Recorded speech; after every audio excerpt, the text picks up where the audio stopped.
Art cafe. കലയുടെ സംസ്കാര സമന്വയ മുദ്രകൾ.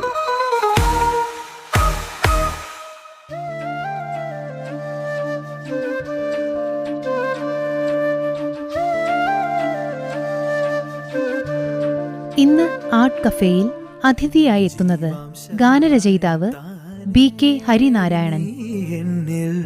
കാലങ്ങൾ മുന്നേ വന്നു ആത്മാവിനുള്ളിൽ ഈറൻ തൂമഞ്ഞായി തോരാതെ പെയ്തു നീയേ. എങ്ങനെയാണ് ഈ പ്രൊഫഷനിലേക്ക് എത്തിച്ചേർന്നത്, അല്ലെങ്കിൽ എങ്ങനെയാണ് ഇതൊരു പ്രൊഫഷനായി തീർന്നത്? സത്യത്തിൽ കവിതയോടും പാട്ടിനോടും ഒക്കെ ഒരു ഇഷ്ടമുണ്ടായിരുന്നു. കുഞ്ഞിലെ കവിത എഴുതിയിരുന്നു. 9ാം ക്ലാസ്സിലൊക്കെ പഠിക്കുന്ന സമയത്താണ് ആദ്യമായിട്ടൊരു കവിത ഒരു ഇതിൽ അച്ചടിച്ച് വരുന്നത്. അതിനുശേഷം തികച്ചും യാദൃച്ഛികമായിട്ടാണ്, ആഗ്രഹമൊക്കെ ഉണ്ടായിട്ടുണ്ടാവുമെങ്കിലും പാട്ടിലേക്ക് എത്തുന്നത് തികച്ചും യാദൃച്ഛികമായിട്ട് എൻ്റെ സുഹൃത്തുക്കളുടെ ഒരു ആൽബത്തിൻ്റെ ഭാഗമായിട്ട് ഒരു പകരക്കാരനായിട്ട് എഴുതിയിട്ടാണ് വരുന്നത്. പിന്നെ അതങ്ങനെ ഒരാൽബം, 2 ആൽബമായി, 3 ആൽബമായി. അങ്ങനെ യാദൃശ്യമായിട്ട് അതറിഞ്ഞ ചില എൻ്റെ ഒരു സുഹൃത്ത് ജയൻ എന്ന് പറയുന്ന സുഹൃത്താണ് B ഉണ്ണികൃഷ്ണൻ സാറിനെ പരിചയപ്പെടുത്തുന്നത്. അങ്ങനെയാണ് സിനിമയിലേക്കുള്ള എൻട്രി. അതിൽ സിനിമയിൽ ഏറ്റവും ഓലഞ്ഞാലിക്കുരുവി, അത് ഗോപിസുന്ദറുമായിട്ടുള്ള കൂട്ടുകെട്ടിലായിരുന്നു, എബ്രിഷൈൻ കൂട്ടുകെട്ടിൽ. അതിലൂടെ ഓലഞ്ഞാലി വന്നിട്ടാണ് പിന്നെ അതൊരു പ്രൊഫഷനായിട്ട് മാറിയത്. എങ്ങനെയാണ് പകരക്കാരനായത് എന്നുകൂടെ പറയാമോ? അത് എൻ്റെ സുഹൃത്തുക്കൾ ഇവിടെ കുന്നംകുളം പരിസരത്ത് ഉണ്ണി നമ്പ്യാർ എന്ന് പറഞ്ഞ ഒരു മ്യൂസിക് ഡയറക്ടർ, അദ്ദേഹം ഇന്ന് എൻ്റെ അടുത്ത കൂട്ടുകാരനാണ്. അന്ന് ഞാൻ പരിചയപ്പെടുമായിരുന്നു. അദ്ദേഹം ഒരു ആൽബം, മാപ്പിളപ്പാട്ട് ആൽബം ചെയ്യുമായിരുന്നു. അപ്പോൾ ഈ മാപ്പിളപ്പാട്ട് ആൽബം ചെയ്യുമ്പോൾ അത് ഇവിടെ കുന്നംകുളത്തടുത്ത് കാണിപ്പയ്യൂർ നമുക്കൊക്കെ സുഹൃത്തായിട്ടുള്ള കീബോർഡ് പ്ലെയറായിട്ടുള്ള ഉദയേട്ടൻ, അദ്ദേഹത്തിൻ്റെ വീട്ടിൽ വെച്ചിട്ടായിരുന്നു. അപ്പം എൻ്റെ സുഹൃത്ത് ദാസു എന്ന് വിളിക്കുന്ന രാജേഷാണ് ഇവരുടെ കോമൺ ഫ്രണ്ടാണ്. യാദൃശ്യമായിട്ടൊരു അവസരം വന്ന് ഞാൻ അവരുമായിട്ട് പരിചയപ്പെട്ടു. ആ സമയത്ത് അവർക്ക് പാട്ട് എഴുതേണ്ടിയിരുന്ന ആൾ വേറൊരു ചാനൽ ജോലിയായിട്ട് സുരേഷ് ദാമോദരൻ എൻ്റെ അടുത്ത കൂട്ടുകാരനായിരുന്നു.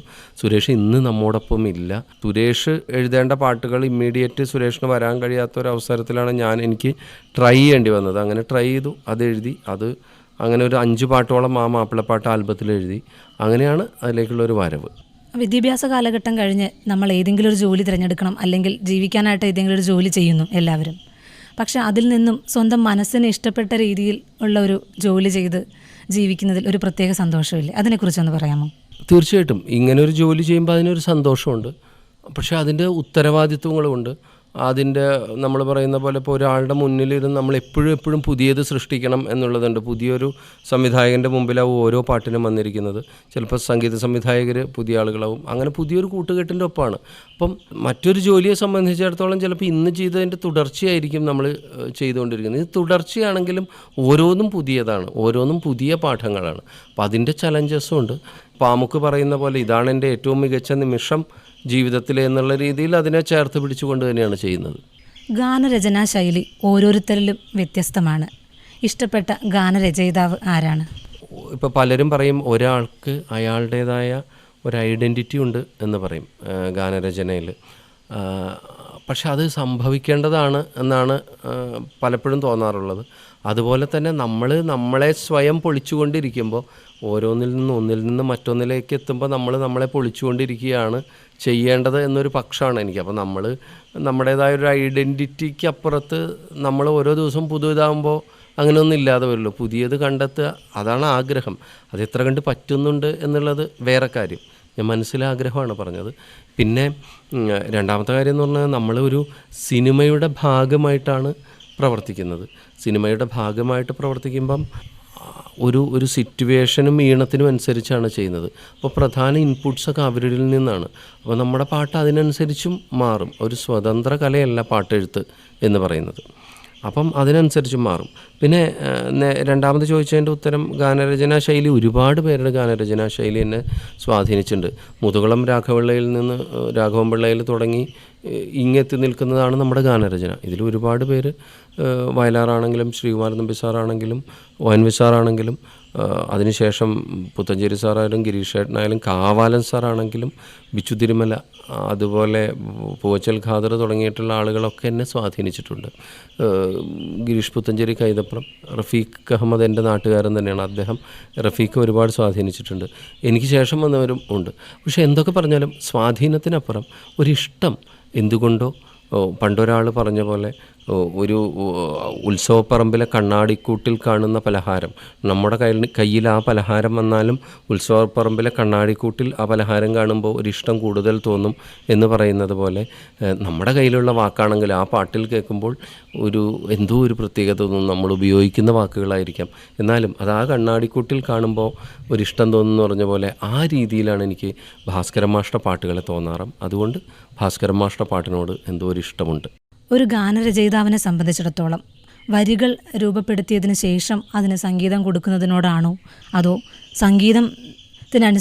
സംഗീതത്തിനനുസരിച്ച് വരികൾ ചിട്ടപ്പെടുത്തുന്നതാണോ കൂടുതൽ സൗകര്യപ്രദം, അതോ കൂടുതൽ താല്പര്യമുള്ളത് എന്നാണ് ചോദിക്കുന്നത്. ഇതിന് വ്യക്തിപരമായൊരു ഉത്തരം ഒരു പക്ഷേ ഏതൊരു പാട്ടെഴുത്തുകാരനും അല്ലെങ്കിൽ കവിത എഴുതി ശീലിച്ച ആളുകൾക്ക് സ്വതന്ത്രമായിട്ട് എഴുതുന്നതായിരിക്കും എളുപ്പം. നമ്മുടെ ഒരാശയം സുഖമായിട്ട് എഴുതാം, മറ്റൊരു മീറ്ററിലേക്കായിട്ട് എഴുതേണ്ട ആവശ്യമില്ല. പക്ഷേ ഒരു സിനിമയെ സംബന്ധിച്ചിടത്തോളം ചിലപ്പോൾ ഇന്നത്തെ ഒരു കാലത്ത് നല്ലത് രണ്ടാമത് പറഞ്ഞ പോലെ ഒരു സംഗീതത്തിനനുസരിച്ച് എഴുതുന്നതായിരിക്കും.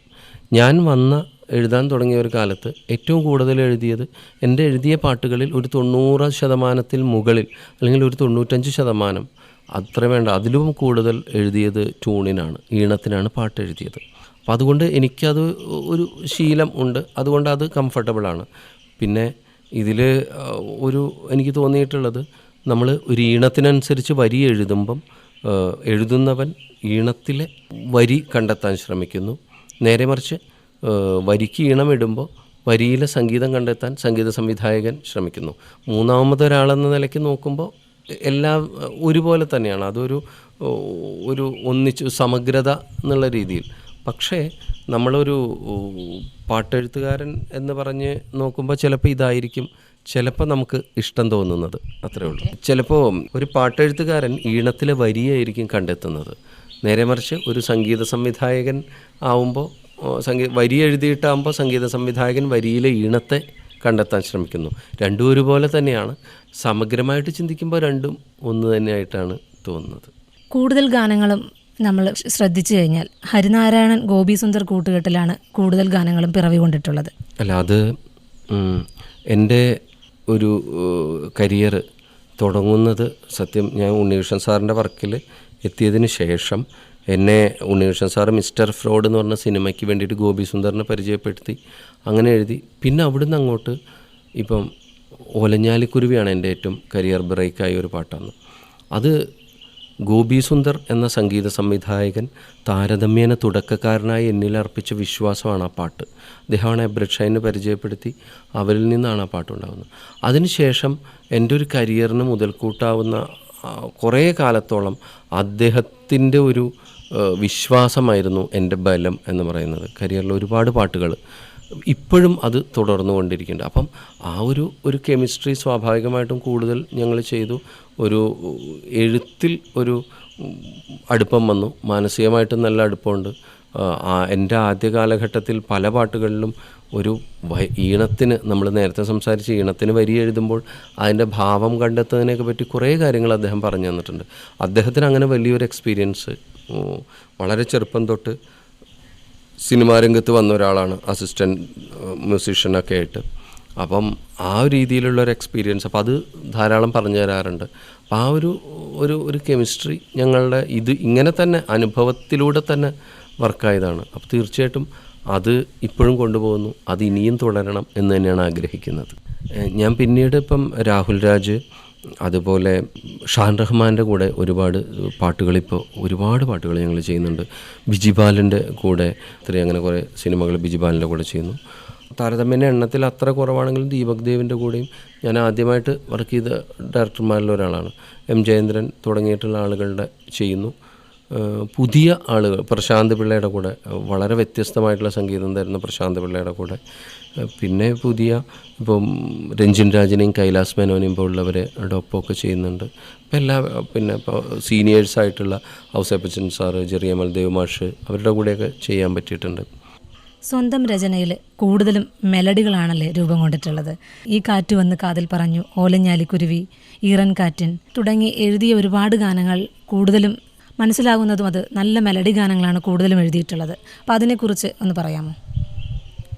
അതെനിക്ക് തോന്നുന്നത് രണ്ട് കാര്യങ്ങളാണ്. ഒന്ന്, ഞാൻ ഓലഞ്ഞാലി എന്ന് പറയുന്ന ഒരു പാട്ടാണ് ശ്രദ്ധിക്കപ്പെട്ടത്. നമ്മളിത്തരം നമ്മുടെ ഈ കല ഇങ്ങനെ പ്രത്യേകിച്ചും സിനിമയിലൊക്കെ നമ്മളൊരു ഒരു ഒരു ഒരു ജോണർ ചെയ്തു കഴിഞ്ഞാൽ അത് തന്നെ വരുന്നൊരു രീതിയുണ്ട്.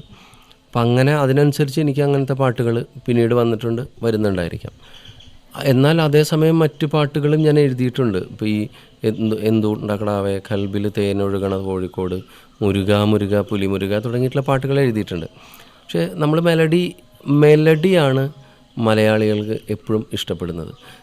അത് ഞാനെന്നല്ല ഏത് പാട്ട് എഴുത്തുകാരനെ എടുത്താലും അവരുടെ മെലഡികളായിരിക്കും നമ്മൾ സംസാരിക്കുന്നത് ഏറ്റവും കൂടുതൽ. അപ്പം അത് മലയാളിക്ക് മെലഡിയോടുള്ള അല്ലെങ്കിൽ പ്രണയഗാനങ്ങളോടുള്ള ഒരു ഇഷ്ടമാണ്. കേൾക്കുന്നവനും എഴുതുന്നവനും ഒക്കെ പ്രണയഗാനങ്ങളോടൊരു ഇഷ്ടമുള്ളത് കൊണ്ടാണ് പ്രണയഗാനങ്ങൾ കൂടുതൽ സംഭവിക്കുന്നത് എന്നാണ് തോന്നുന്നത്. അതൊരു കാരണം. രണ്ടാമത്തെ കാരണം നേരത്തെ പറഞ്ഞ പോലെ ഞാൻ അങ്ങനെ എഴുതി വന്നതുകൊണ്ടുമായിരിക്കാം. അപ്പോൾ ഈ മെലഡി കൂടുതലും എഴുതുന്ന ഒരാളെന്ന നിലയിൽ മറ്റുള്ള കുറച്ച് ചടുലമായിട്ടുള്ള പാട്ടുകൾ എഴുതേണ്ട സമയത്ത് എന്താണ് അതിനു വേണ്ടിയിട്ടുള്ളൊരു പ്രിപ്പറേഷൻ, അല്ലെങ്കിൽ എന്താണ് തോന്നിയിട്ടുള്ളത് മനസ്സിൽ?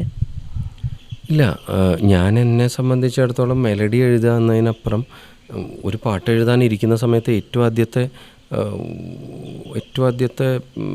നമ്മൾ ഏറ്റവും ആദ്യം ഊന്നൽ കൊടുക്കുന്നത് നമ്മുടെ മുമ്പിലിരിക്കുന്ന ഡയറക്ടറെ, സംഗീത സംവിധായകനെ. അവർക്ക് വേണ്ടത് ഡയറക്ടർ ക്യാപ്റ്റൻ ഓഫ് ദ ഷിപ്പാണ്. അതാണ് പ്രയോറിറ്റി. അദ്ദേഹത്തിൻ്റെ ചിന്തയാണ്. അപ്പം അദ്ദേഹം എന്താവശ്യപ്പെടുന്നു, ആ സിനിമ എന്താവശ്യപ്പെടുന്നു, അതായിരിക്കും അദ്ദേഹം ആവശ്യപ്പെടുന്നത്. അതിനു വേണ്ടിയിട്ടാണ് നമ്മളെ വിളിക്കുന്നത്.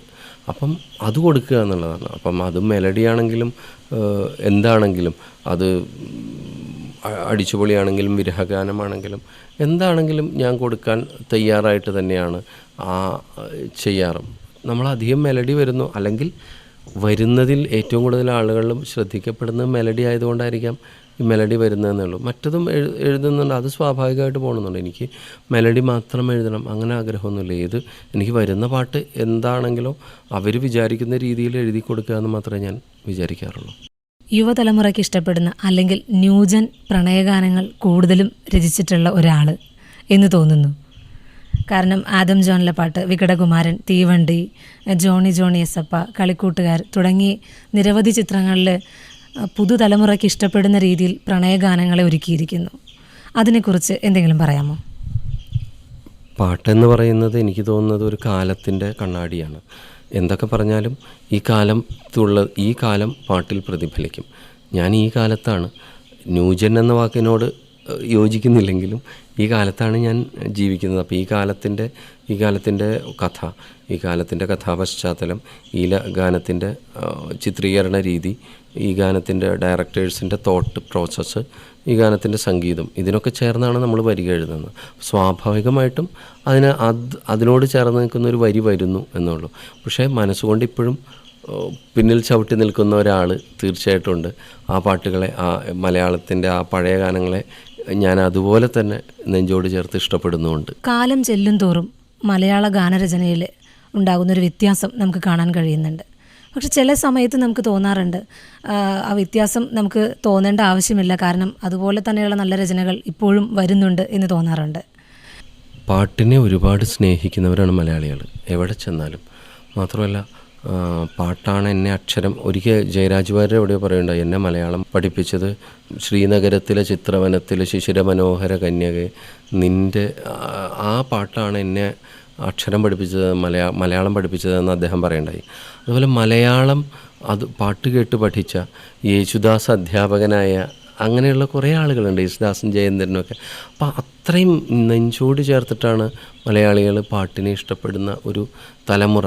ഇന്നത്തെ ആളത്തില്ലെങ്കിൽ നമുക്ക് തൊട്ട് മുമ്പേ ഉണ്ടായിട്ടുണ്ട്, ഇന്നുമുണ്ട്. അപ്പം അവരുടെയൊക്കെ അത്രയും ജീവനായിരുന്നു. പാട്ടുകാരൻ നാളെയുടെ ഗാട്ടുകാരനല്ലോ എന്ന് ONV സാർ എഴുതിയ പോലെ ആ രീതിയിൽ തന്നെയായിരുന്നു അത്. അപ്പോൾ തീർച്ചയായിട്ടും വരികളെ ഇഷ്ടപ്പെടുന്ന ഒരു നമ്മളൊക്കെ അതിൻ്റെ തുടർച്ചകളാണ്. നമ്മളൊക്കെ വരികളെ ഇഷ്ടപ്പെട്ട ഒരു തലമുറയുടെ തുടർച്ചകളാണ്.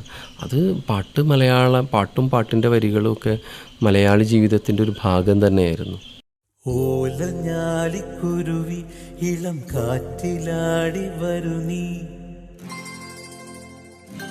ഗാനരചയിതാവ് BK ഹരിനാരായണനുമായുള്ള സർഗസംവാദം നാളെ ആർട്ട് കഫേയിൽ തുടർന്ന് കേൾക്കാം.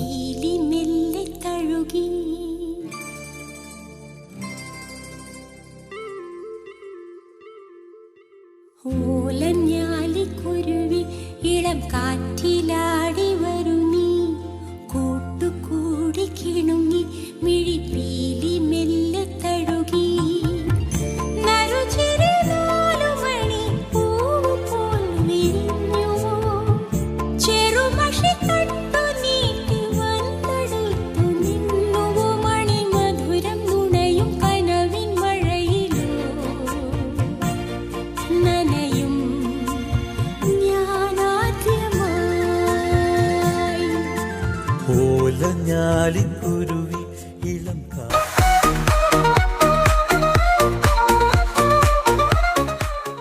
Art cafe. കലയുടെ സംസ്കാര സമന്വയ മുദ്രകൾ.